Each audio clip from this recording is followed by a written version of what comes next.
देती हूँ। काशीराम जी कहते थे कि जो लोग पानी से नहाते हैं वो सिर्फ कपड़े बदलते हैं, मगर जो लोग पसीने से नहाते हैं वो इतिहास बदलता है। तो हम यहाँ पर इतिहास बदलने के लिए आए हुए हैं।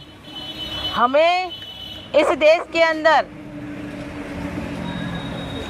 जो सत्ताधारी लोग हैं, जो अभी सत्ता पर हैं, वो लोग हमको रोज बरोज मूर्ख बनाते हैं। जब भी चुनाव आता है, चुनाव जब आता है तभी हम लोगों को बेवकूफ़ बनाकर, जुमला दिखाकर, समझाकर, पटाकर, बेवकूफ़ बनाकर वोट लेके जाते हैं और सत्ता पर आने के बाद हमें भूल जाते हैं। जब 2014 की बात करें तो नरेंद्र भाई दामोदर दास मोदी जी जब प्रचार प्रसार करते थे तो मोदी जी क्या करते थे? हेलीकॉप्टर में उड़ते थे। हेलीकॉप्टर में उड़कर उनकी महासभाएं करवाते थे और महासभा करवाने के लिए जिस हेलीकॉप्टर में वो उड़ते थे, मिलियन पति हो रहा है।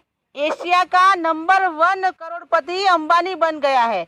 जब देश की कंपनियां घाटे में चल रही है तो अंबानी और अदानी की कंपनियां कैसे फायदे में हो सकती है? वो कैसे करोड़पति बन सकता है? ज़्यादा अमीरों से भी अमीर उसका नाम आ रहा है। मोदी जी आज उसके झोली भर भर के उसको फायदा पहुंचा रहे हैं।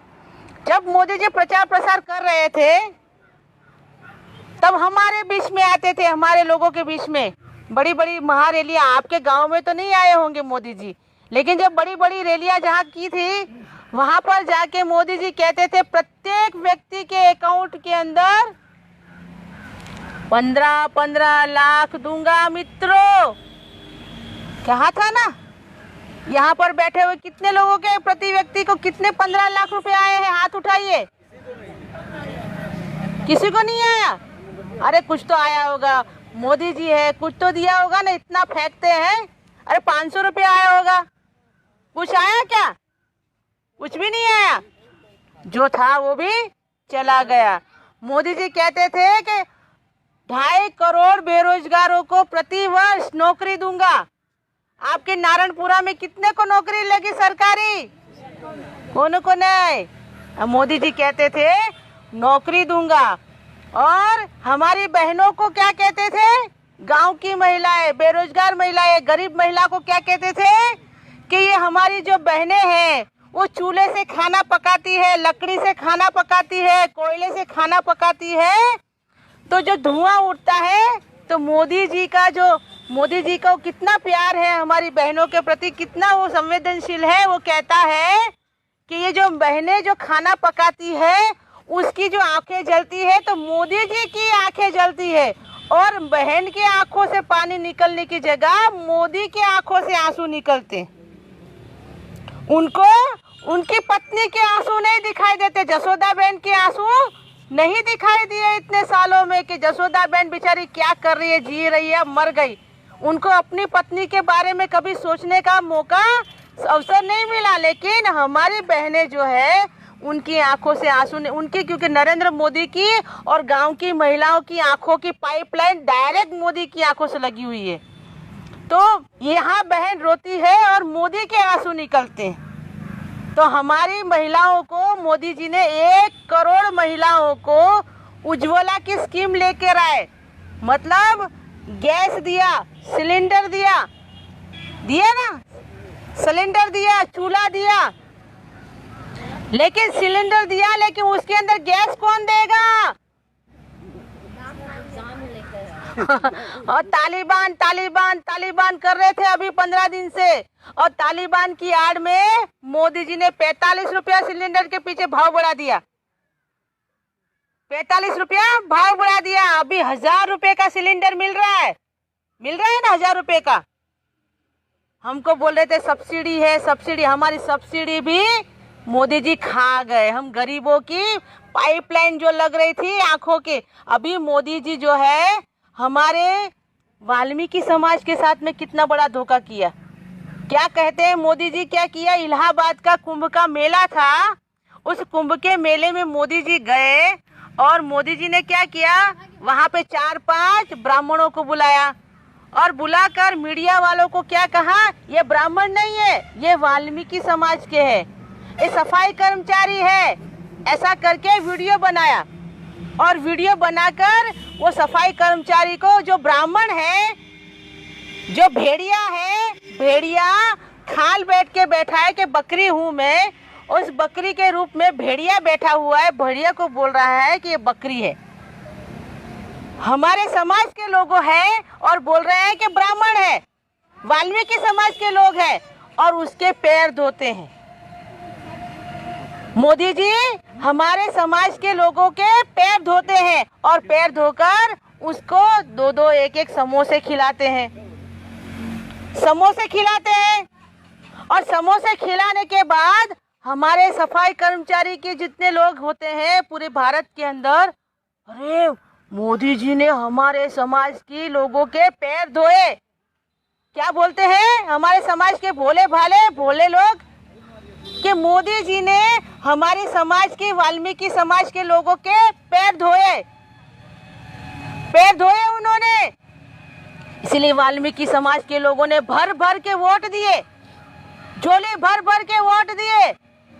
और वही वाल्मीकि समाज की बहन, वही वाल्मीकि समाज की बेटी मनीषा वाल्मीकि, हाथरस की घटना उत्तर प्रदेश की, उसी वाल्मीकि समाज की बेटी को सरेआम उसकी इज्जत लूटते हैं 4 लोग, ठाकुर के लोग। और ठाकुर के लोग लड़की की इज्जत लूटने के बाद उस लड़की की कमर भी तोड़ देते हैं और उस लड़की की जीभा भी काट देते हैं। इन हैवानियत वाले लोगों को, ये गुनहगारों को मालूम है, उनको इतिहास मालूम है कि एक फूलन देवी पैदा हुई थी, उस फूलन देवी के साथ में ऐसी हैवानियत की थी ठाकुर लोगों ने, ब्राह्मण लोगों ने, और हैवानियत की थी। वो लड़की डाकू बन गई और डाकू बनने के बाद उस लड़की ने अपना बदला लिया। वो 20 और 22 जितने भी ठाकुर थे ना, उनको लाइन में खड़ा कर दिया था और लाइन में खड़ा रख करके अपनी इज्जत की, उसने अपना बदला लिया था, अपने अस्तित्व का बदला लिया था। उन 22 के 22 ठाकुरों को एक लाइन में खड़ा करके भून दिया था, भून दिया था। इसके लिए ये ठाकुर बनिया और ब्राह्मण लोग क्या सोचते हैं, कहीं इस समाज की लड़की है, ये SC ST OBC की लड़की है, ये कहीं वापस से ऐसी दूसरी फूलन देवी ना बन जाए, इतिहास में कहीं हमारे साथ में भी खड़ा करके हमको कहीं भून ना दे। इसीलिए वो क्या करते हैं, हमारी लड़की के साथ में सामूहिक बलात्कार करते हैं और बलात्कार करने के बाद उसको मार डालते हैं। हमारी भारतीय संस्कृति है, हमारी भारतीय संस्कृति है। भारतीय संस्कृति के अंदर महिलाओं को रात में कभी भी जलाया नहीं जाता।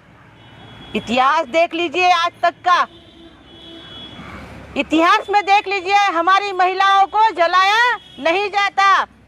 लेकिन ये हैवानियत, ये गुनहगार लोग, ये लोग क्या कर रहे हैं, मनीषा वाल्मीकि के साथ में क्या किया, उस लड़की की जीभा भी काट दी, कहीं दूसरों को बता ना दे कि हमारे साथ में ऐसा किया है।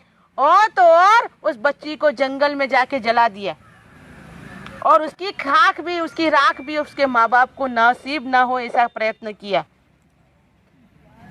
और मोदी जी क्या कहते हैं, मैं विकास पुरुष, मैं इस देश का विकास करूंगा, विकास करूंगा। अरे क्या खाक विकास करेगा, विकास किया तुमने, विकास किया। कोरोना के नाम पे हमारे घर घर के आंगन के अंदर नदियों के किनारे लंबी लाइन थी, लाशों की लाइन का विकास किया तुमने।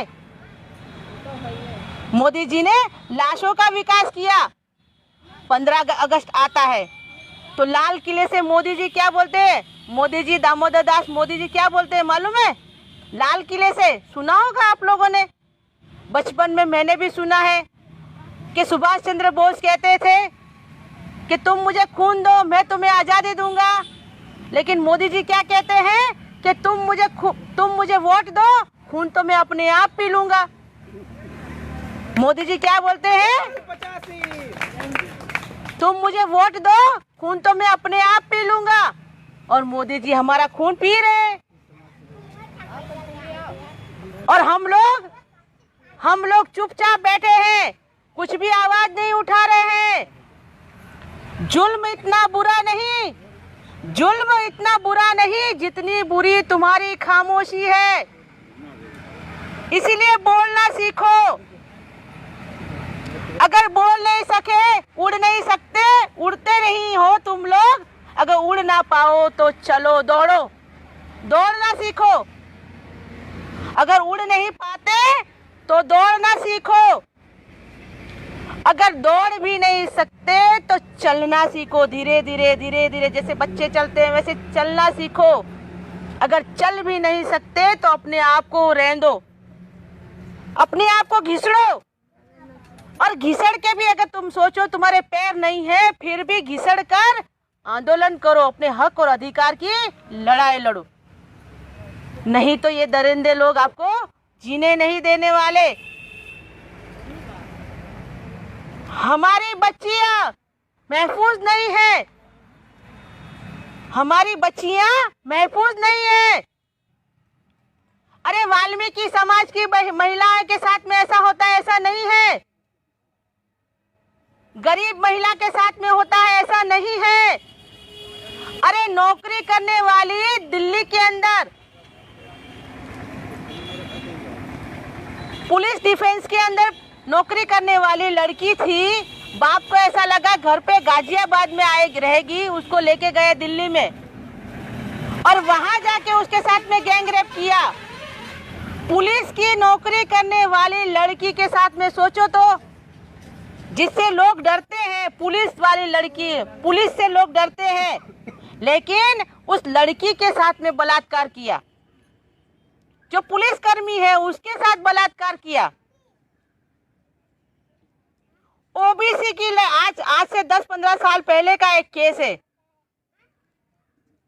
ओबीसी की महिला भंवरी देवी का नाम सुना होगा, बहुत चला था उस केस को, आप जानते होंगे भंवरी देवी का केस। उसके साथ में बलात्कार किया ब्राह्मण बनिया ठाकुरों ने और सुप्रीम कोर्ट में केस गया। तो ये लोग क्या कहते हैं मालूम है कि हम ऐसी नीच जाति की लड़कियों के साथ में हम लोग उसके साथ बलात्कार कैसे कर सकते हैं। हम तो इनको छूते भी नहीं है, इसके साथ में बलात्कार कैसे कर सकते हैं। लेकिन ब्राह्मणों को 3 चीज से परहेज नहीं करते। ब्राह्मण लोग 3 चीज से परहेज नहीं करते। एक बड़ी जाति वाले, एक पैसा, एक अनाज, और दूसरी किसी भी जात की महिला के साथ में बलात्कार करने का परहेज नहीं करते। ये जो जात है ये 3 चीज से परहेज नहीं करती, दूर नहीं रहती। उसको चाहिए कितना भी पैसा अछूतक के पास होगा, SC ST OBC के पास होगा, चलेगा, लाओ। वो उसको अछूत नहीं मानते पैसे को। अनाज किसी किसान के घर खेत में बना होगा, उगा होगा, चलेगा, लाओ। और ये लोग किसी भी जात की SC ST OBC की महिला होगी, माइनॉरिटी की महिला होगी, उसके साथ में बलात्कार करने का उनको सब कुछ चलता है। लेकिन अब तक चलता था, लेकिन अब नहीं चलेगा, अब नहीं चलेगा। बहुत हम लोगों ने कैंडल मार्च निकाल दिया, बहुत हमने कैंडल मार्च निकाल दिया। अब सैंडल और बेलन मार्च निकलेगा। अब सैंडल और बेलन मार्च निकलेगा, तब इनको मालूम पड़ेगा। मोदी जी को कहती हूँ कि कोरोना के वक्त जब कोई मास्क नहीं लगाता था तो तुम डंडे मारते थे और रोड पर निकलने के लिए सबको मना कर दिया था। मोदी जी, तेरी योगी ने कितना स्ट्रिक्ट कर दिया था, किया था ना तुमने। तो जब ये लोग बलात्कार करते हैं, 4-5 को सालों को रोड के चौराहे पर लटका दो, फांसी पर लटकाओ, 5 को, जितने भी हो उसको एक बार चौराहे पे लटकाओ। हमारी किसी भी जात की महिला, SC ST OBC क्या, ब्राह्मण की लड़की की तरफ भी कोई नजर उठा के नहीं देखेगा। अगर 4 लोगों को फांसी दी जाएगी तो लेकिन ये सरकार नामर्दों की सरकार है। ये सरकार नामर्दों की सरकार है, इसीलिए मर्द होते तो उनको दर्द होता ना। तो मर्द ही नहीं है इस सरकार के अंदर तो उनको दर्द क्या होगा। माँ बहन बेटियां बगैर के ये सरकार में बैठे हुए हैं, जिसकी कोई बीवी नहीं है, किसी की बहन नहीं है, ऐसी सरकार में बैठे हुए हिजड़ों की सरकारों को मैं थूकती हूँ। ऐसी सरकार पर जो हमारी महिलाओं के साथ के जो ऐसा अत्याचार होता है कुछ भी नहीं कहते हैं। तो हमारे जब भी बीएमपी आएगी इस महिलाओं के लिए अलग से आयोग बनाएगी, हमारी महिलाओं के लिए अलग से आयोग होगा।